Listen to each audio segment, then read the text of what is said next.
Hey guys, this is Unstoppable Trades. So we're looking at GMA 7 PSE stocks or Philippine Stock Exchange. Guys, see GMA 7 is currently creating this pattern, guys. Here, ito. We're creating this pattern. So if you are a divergence kind of trader, uh, divergence na ito dito. Kahit wala akong hindi ako nag indicator, so alam ko na divergence na dito. So, let's see, RSI. See, divergence na yan. So, potentially, pwede siyang mag-reverse na si GMA7. Let's do MACD. I'm not an indicator kind of person, guys. But I do this just for my, ano lang, followers. So, basically, guys, if ever si price action nag-opposite kay, or if itong tatlo mismo, si MACD, si RSI, at si price action nag-align, most likely solid yan yung pump ni, solid yung, yan, movement. Yan, guys. So, solid yung movement kapag ganun.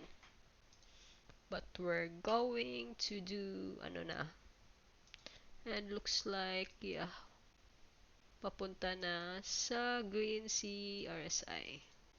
But we're not going to use indicators. So, if gusto nyo lang mag-indicators. And then, for the price actions trader, we're currently at the support. Support, support, support, support, support. This is a very solid support, guys. 2008 to 2021. I will buy GMA7 by next week. And then, weekly, hindi pa siya nag-confirm na bullish talaga siya. Kasi, ito yung natin, last high kay weekly.